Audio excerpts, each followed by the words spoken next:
everybody, we are going to read this book. You might be thinking, we've already read that 2 times. Well, today is our 3rd and final time. You know how much I love to read the same book again, and I love to listen to the same song again, and I love to play the same game again, and I love to see your smiling faces again and again. But today we're going to read this for a different purpose. We talked about the characters, Lisa and Corduroy, and we talked about the setting, the places where the story was. Today we're going to talk about feelings. Remember, feelings are how you feel in your head and in your belly. Well, today, when we read the story, we're going to stop. We're going to take a look at the pictures and see if we can figure out the feelings.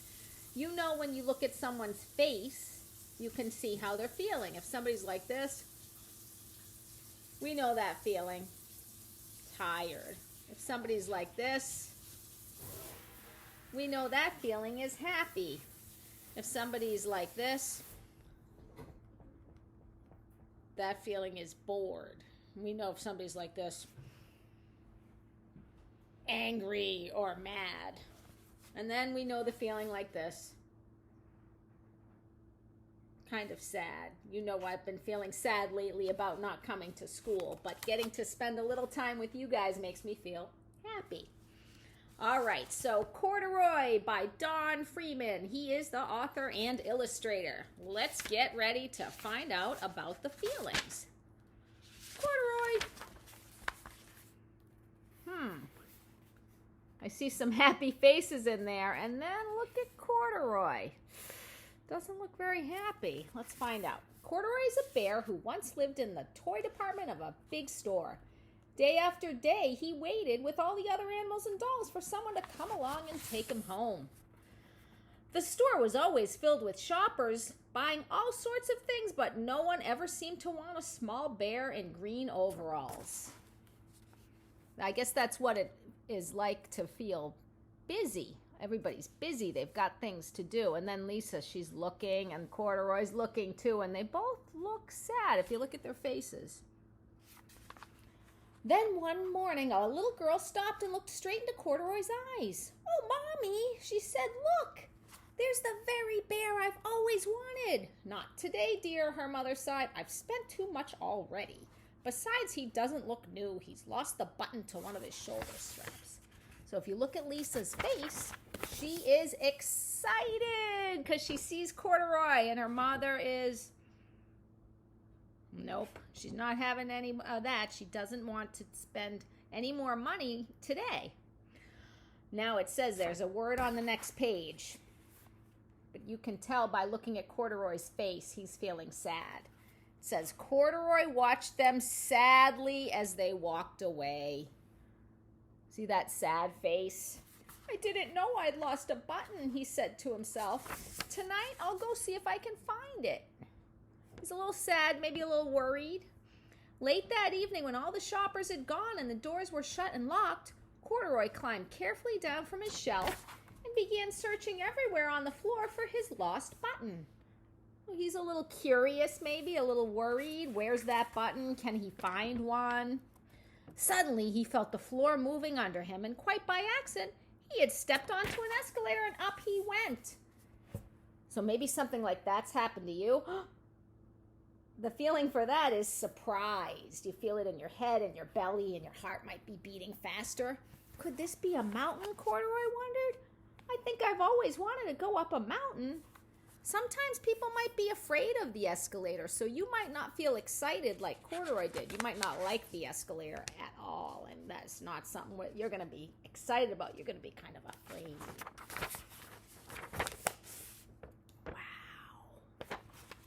He stepped off the escalator as it reached the next floor, and there before his eyes was a most amazing sight.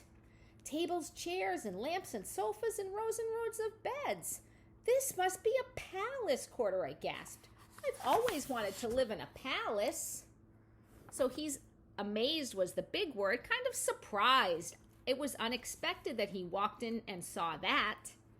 He wandered around admiring the furniture. "This must be a bed," he said. "I've always wanted to sleep in a bed," and up he crawled on the thick mattress.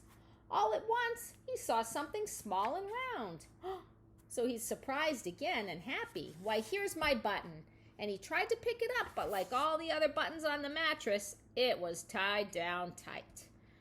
He yanked and pulled with both paws until pop!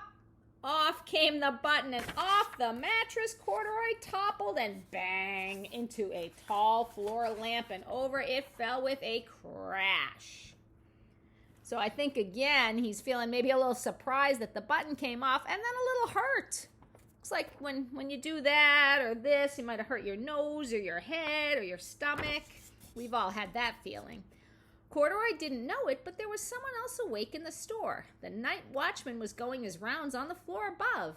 When he heard the crash, he came dashing down the escalator. "Now who in the world did that?" he exclaimed. "Somebody must be in here." So he's surprised as well. He heard a noise, wasn't expecting it, so he had to go investigate.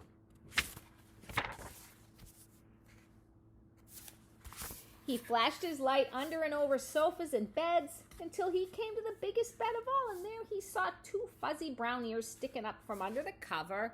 "Hello," he said. "How did you get upstairs?" So again, he's feeling surprised. Wasn't expecting to see a little teddy bear up there. The watchman tucked Corduroy under his arm and carried him down the escalator and set him on the shelf with all the other animals and dolls. All right, now look at this page. How were they feeling? Tired. Eyes closed. Tired. Corduroy was just waking up when the first customers came in the store, and there looking at him with a wide, warm smile was Lisa. "I'm Lisa," she said, "and you're going to be my very own bear. Last night I counted what I've saved in my piggy bank, and my mother said I could bring you home." Again, happy feelings. "Shall I put him in the box for you?" the saleslady asked. "Oh, no, thank you," Lisa answered, and she carried Corduroy home in her arms. So again, Lisa's happy. Now in the next page, Lisa's going to run up the stairs. See if you can remember the name for that feeling. Something. She ran all the way up the 4 flights of stairs into her family's apartment and straight into her room. Do you remember what the word was? Excited. She is so excited to have Corduroy and to get to bring him into her room. Corduroy blinked. There was a chair and a chest of drawers, and alongside a girl-sized bed stood a little bed just the right size for him. The room was small, nothing like the enormous palace in the department store. "This must be home," said Corduroy.